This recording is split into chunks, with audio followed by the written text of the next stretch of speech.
नमस्कार, आप देख रहे हैं यूनिज यूपी और मैं हूं राहुल सिंह। यूपी गुनाह में गुनाह की एक और सच्ची सनसनीखेज खबर लेकर मैं आपके सामने हाजिर हूं।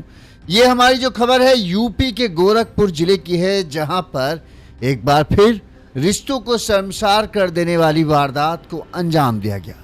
जहां भाई भाई का दुश्मन बन गया, जहां रिश्तों की मर्यादा तार हुई, तो वहां पर जब कोई शख्स एक रिश्ते को दगा देता है तो फिर वो भी ये जान लेना चाहिए कि उसके साथ भी धोखा हो सकता है। यूपी के गोरखपुर में जो हुआ उसने सबको चौंका कर रख दिया। सबसे बड़ी बात, जब इस हत्याकांड का सच सामने आ रहा है तो लोग हैरान हैं कि क्या ये सब कुछ भी हो सकता है। जिस भाई पर भरोसा था वही मौत का सौदागर बन गया।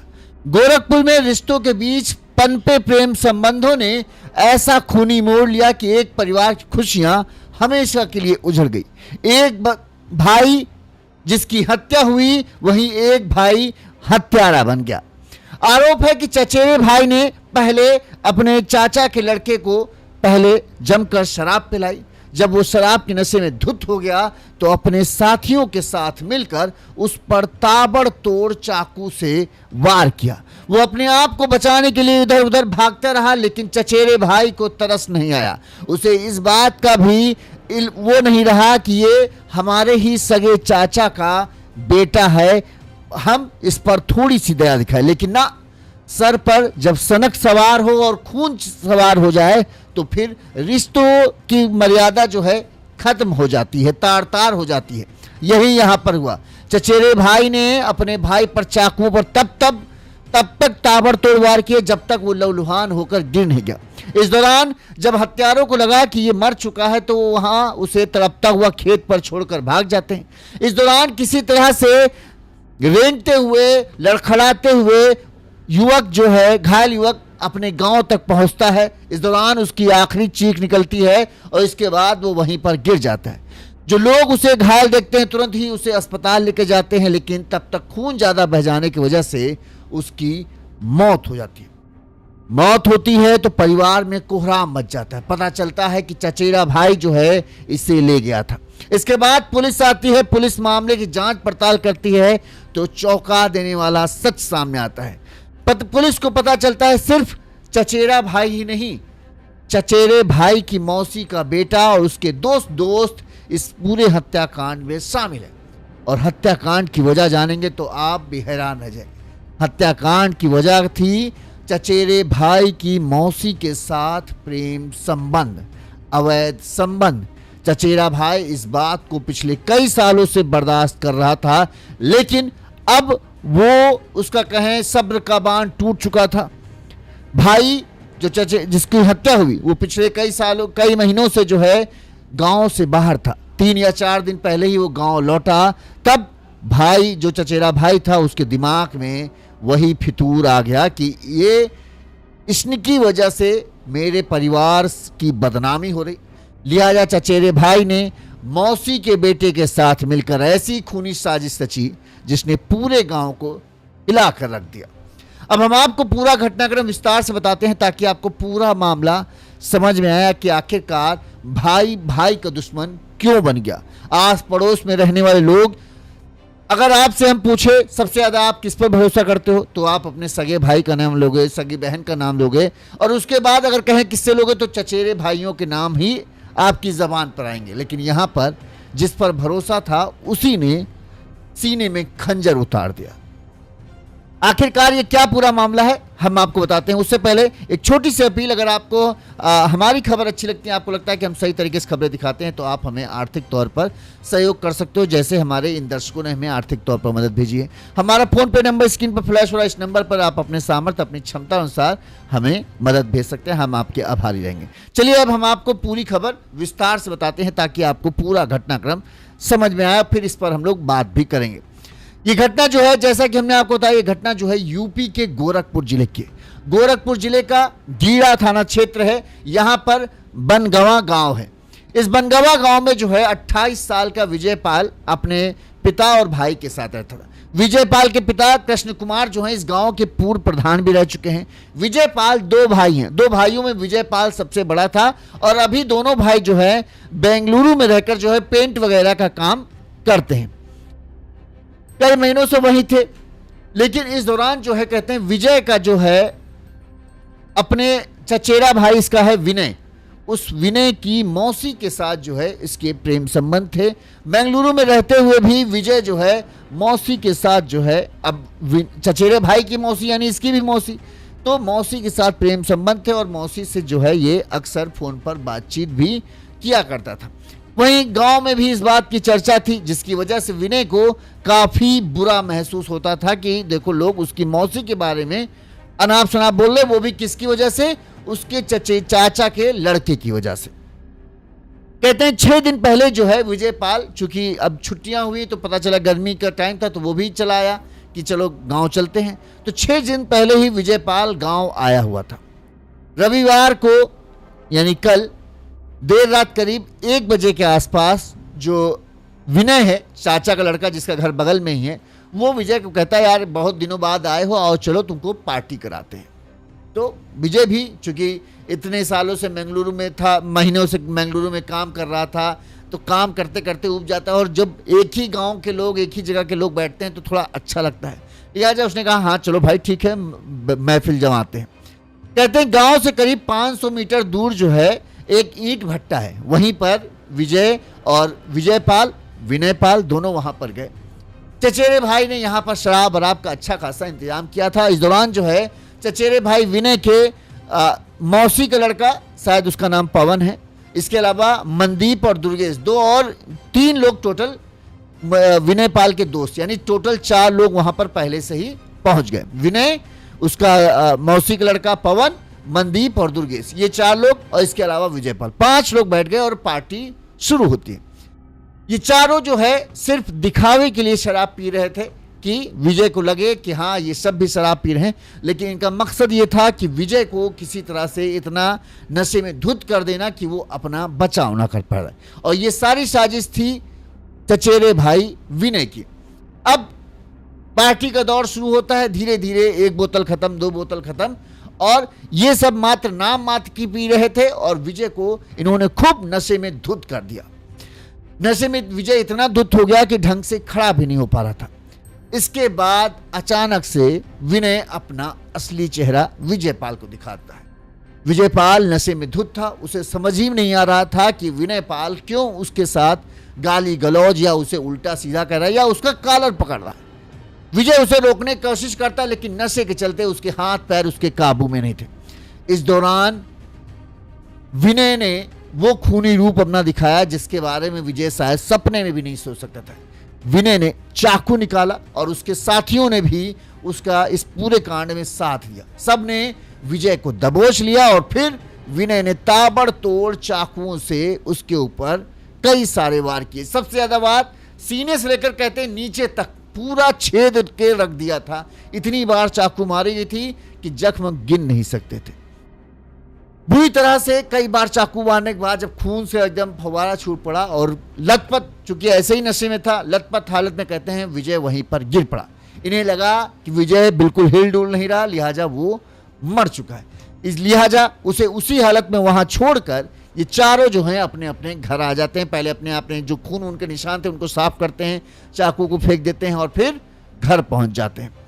इस दौरान जो है कुछ देर विजय वहीं लथपथ रहा, लेकिन उसकी सांसें चल रही थी।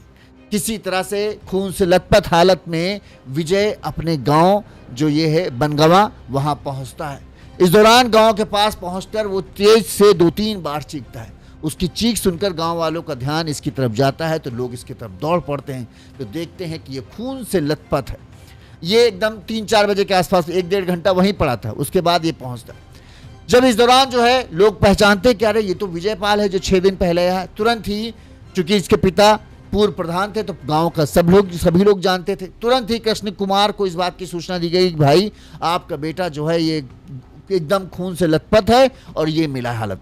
तुरंत ही गांव के लोग जो है उसे जिला अस्पताल ले जाते हैं। इस दौरान किसी ने इस बात की सूचना जो है गीड़ा थाना पुलिस को दी कि ऐसा ऐसा मामला है, एक लड़का ऐसा लग रहा है उसे चाकुओं से कई बार लिया गया। पुलिस गांव पहुंचती है तो पता चलता है गांव के लोग जो है युवक को लेकर जिला अस्पताल पहुंचे। इसके बाद पुलिस जो है जिला अस्पताल जाती है जहां पर डॉक्टर जांच पड़ताल करते हैं। जो शुरुआती घाव ठीक कर सकते थे वो इलाज देते हैं। और उसके बाद चूंकि पूरा गले से लेकर नीचे तक छेदा गया था तो उनके भी हाथ पांव ठंडे हो जाते, तुरंत ही वो उसे भी मेडिकल कॉलेज के लिए रेफर कर देते। इस दौरान मेडिकल कॉलेज में ले जाया जाता है, वहाँ इलाज शुरू होता है। सोमवार की सुबह में जो है विजयपाल की मौत हो जाती है। विजयपाल की मौत की खबर जैसे ही घर पर पहुंचती है, घर पर माँ जो बाकी परिवार के लोग थे उनका रो रो कर बुरा हाल था। अब वो ये सब यही जानना चाहते थे कि आखिरकार किसने विजय की इतनी बेदर्दी से ये हालत की। सुनिए माँ और जो रिश्तेदार थे उन्होंने क्या कहा।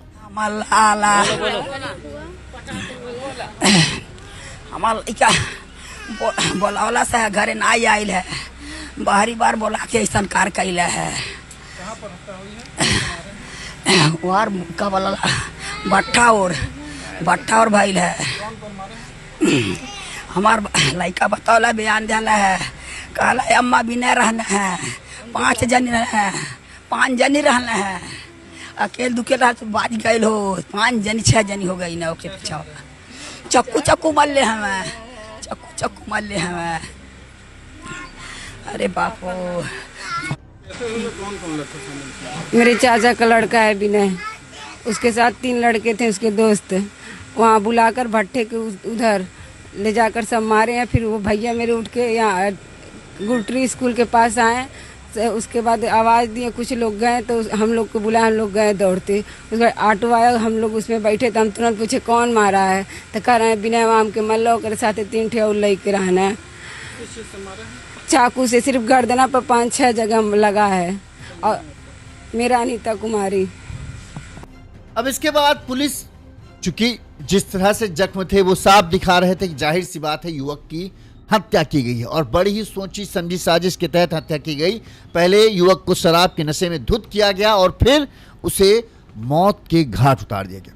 पुलिस जांच पड़ताल में जुटती है। सबसे पहले पुलिस ये परिजनों से पूछताछ करती है कि आखिरी बार विजय घर पर कितने बजे तक था, किसके साथ गया, किसके साथ नहीं गया, ये सब किससे उसकी बातचीत होती थी। तो घर वाले सब यही थे कि 6 दिन पहले ही तो ये आया, किसी से कोई इतनी खास दुश्मनी नहीं, मतलब किसी से कोई ऐसी दुश्मनी नहीं थी या ना ऐसा झगड़ा था जिसके चलते कोई विजय की हत्या कर दी। अब घर वाले भी परेशान थे कि आखिरकार हत्यारा कौन है। इस दौरान पुलिस और भी लोगों से बातचीत करती है। चूंकि पूर्व प्रधान थे कृष्ण कुमार, उनसे भी पूछताछ करते कि भाई क्या कहीं आपकी किसी से पुरानी दुश्मनी तो नहीं जिसके चलते इस पूरी वारदात को अंजाम देगा। तो कृष्ण कुमार कहते कि हमारा भी ऐसा किसी से कोई लेना देना नहीं, कोई हमारे बेटे की हत्या कर दे। इस दौरान जब गांव में पूछताछ की जाती है तो ये पता चलता है कि विजय को आखिरी बार उसके साथ उसके चचेरे भाई के साथ ही देखा गया था साथ। इसके बाद पुलिस जो है तलाश शुरू करती है तो पता चलता है कि विनय जो है वो घर से गायब है।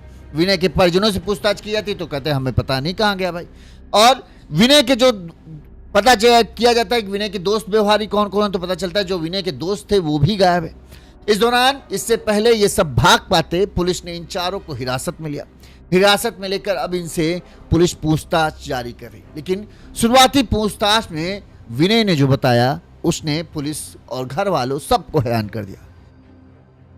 विनय ने बताया कि दरअसल इस पूरे हत्याकांड की वजह कोई दुश्मनी का कोई ऐसी चीज नहीं थी जिसके चलते यह हो कि विजय ने हमारा नुकसान किया। विनय ने बताया कि दरअसल हमारी मौसी के साथ विजय के प्रेम प्रसंग थे और उसके इन संबंधों की जानकारी जो है पूरे गांव में चर्चा का विषय होनी थी।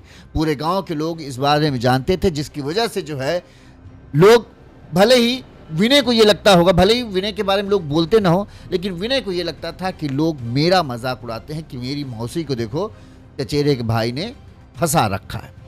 और प्रेम संबंध ऐसे थे कि जिसको कोई भी स्वीकार कर नहीं सकता था।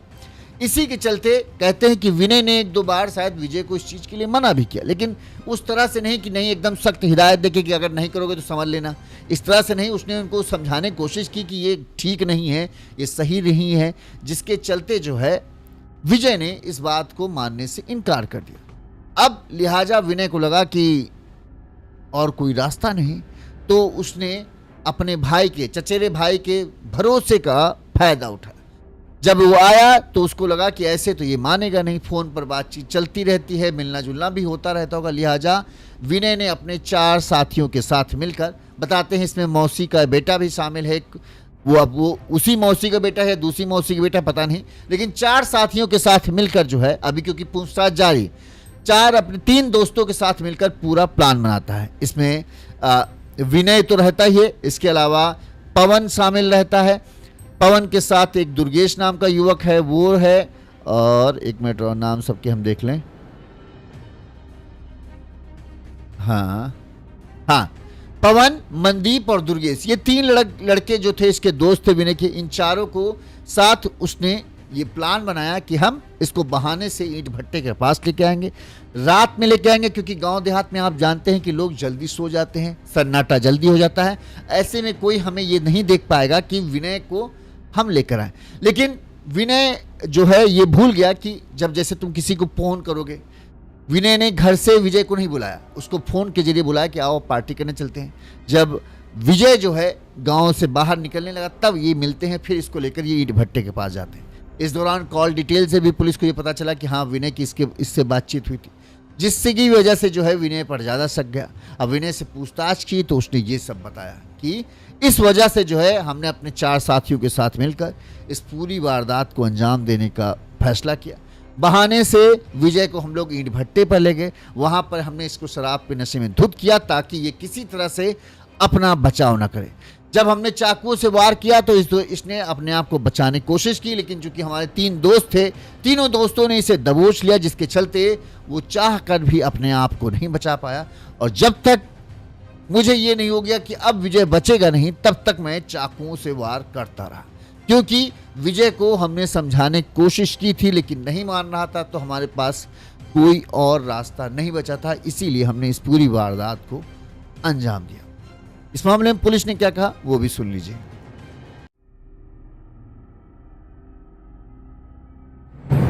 दिनांक 14/6/2026 को रात में सूचना प्राप्त हुई कि थाना गीडा के बनगांवा में एक व्यक्ति को उसके चचेरे भाई ने चाकू मारकर घायल कर दिया। इस सूचना पर जब पुलिस मौके पर पहुंची तो यह ज्ञात हुआ कि जो घायल व्यक्ति है उसको उसके परिवारजनों द्वारा जिला अस्पताल ले जाया गया है, जहां उसे बेहतर इलाज के लिए BRD मेडिकल का रेफर किया गया था, जहां इलाज के दौरान उसकी मृत्यु हो गई। संपूर्ण प्रकरण की जब जानकारी की गई तो यह ज्ञात हुआ कि मृतक विजयपाल पुत्र कृष्ण कुमार का संबंध आरोपी विनय की मौसी से था। इसी बात को लेकर के विनय ने अपने अन्य साथियों के साथ मिलकर के विजयपाल के साथ मारपीट की और उसे चाकू से घायल कर दिया था, जिसकी इलाज के दौरान मृत्यु। इस घटना में शामिल सभी 4 आरोपियों को हिरासत में ले लिया गया है। मौके पर शांति व्यवस्था कायम है, अन्य विधिक कार्रवाई कुछ नहीं। दरअसल इस सब की वजह जानते क्या है? अब वासना है ना, वो इस कदर हावी हो गई है कि लोग अब सगे संबंधियों तक में किसी भी सीमा तक जाने को तैयार हो जाते। पहले दूर दूर की रिश्तेदारी जब होती थी तब कहीं जाकर रिश्ते बनते थे। अगर ये हुआ कि ये फला की बहन है तो यानी अपने आप उसकी बहन हो गई, तो उसके बारे में सोचने का कोई विचार ही नहीं आता था। लेकिन अब लोगों के लिए वासना इतनी हावी हो गई कि बस उन्हें अपनी हवस, उन्हें अपनी जिस्म की भूख दिखती है और इसके चलते वो फिर किसी भी हद तक जा सकते हैं। इसके बारे में वो ये नहीं सोचते कि ये गलत है या सही है, इसके बारे में समाज में स्वीकार करेगा कि नहीं करेगा। बस उन्हें अपना सुख दिखता है कि हाँ हमारा सुख मिल जाएगा, हमारा काम हो जाएगा, और इसके अलावा उन्हें कोई और समाज से या समाज से, परिवार से लेना देना नहीं। और जब इस तरह की वारदातें होती हैं तब लोगों को अफसोस होता है क्यों हमने नहीं रोका। अब जैसे ये बात है, बताओ चचेरा भाई है तुम्हारा और तुम उसकी मौसी के साथ प्रेम संबंध चला रहे हो, तो कैसे बर्दाश्त कर लेगा? जैसे वो उसकी मौसी है वैसे वो तुम्हारी मौसी है। अब विनय का ही कहना है कि हम कैसे ये बर्दाश्त करें। पूरे गांव में ये बात फैलती जा रही थी, जिसकी वजह से जो है लोग पीठ पीछे हमारा मजाक बढ़ाते थे। अब ये हमने मना भी किया, इशारों में समझाने की कोशिश की, लेकिन विजय के सिर पर तो इसका भूत सवार था। वो किसी बात को सुनने के लिए तैयार नहीं था। चूंकि वो यहाँ रहता नहीं था तो उसको लगता था कि भाई शहर में रहता है तो शहर की दुनिया जैसी चलती है कि सब ओके है, अपनी खुशी, तो उसको लगता था यही। लेकिन गांव में तो ये नहीं होता ना। गांव में मान सम्मान, समाज, सब कुछ देखना पड़ता है। अब विनय ने कहा कि हम क्या करें, समझाने की कोशिश की लेकिन नहीं मान रहे थे। अब कुछ चारा हमारे पास नहीं बचा तो फिर हमें ये रास्ता अपनाना पड़ा। अब बहरहाल अभी पुलिस पूछताछ कर रही। अभी तक खुलासे में यही बात सुनी आपने, पुलिस वालों ने सुना होगी कि चूंकि मौसी के साथ प्रेम संबंध थे, इस बात से विनय नाराज था, इसीलिए उसने इस पूरी वारदात को अंजाम दिया।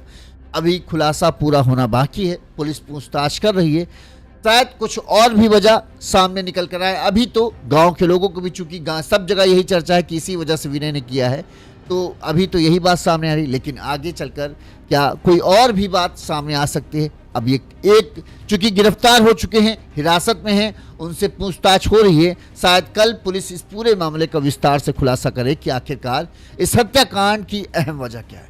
लेकिन फिर एक बात वही चीज है कि आप देखो, हत्या जैसी घिनौनी वारदात में, हत्या जैसे जघन्य अपराध में, जैसा कि हम अक्सर कहते हैं कि अब खतरा बाहर वालों से कम है, अब खतरा अक्सर आपके आसपास ही नजर आता है। यहां पर भी भरोसे का फायदा उठाया गया। विजय ने इस सपने में भी नहीं सोचा था कि उसके चाचा का लड़का उसकी हत्या की साजिश रच सकता है। विजय को उस पर भरोसा ही था, तभी रात के 12 साढ़े 12 बजे उसके बुलाने पर वो वहां चला जाता है। अगर उसे थोड़ा सा भी संदेह होता तो क्या जाता? नहीं जाता। आजकल सबसे जो आपके भरोसेमंद लोग हैं, जो सबसे करीब हैं, वही आपको धोखा देते हैं और आपके सीने में खंजर उतारने के लिए सबसे पहले तैयार रहते हैं। इस खबर पर आपकी क्या राय है, हमें कमेंट करके जरूर बताइएगा। इसी तरह से गुनाह की तमाम खबरें हम आप तक पहुंचाते रहेंगे।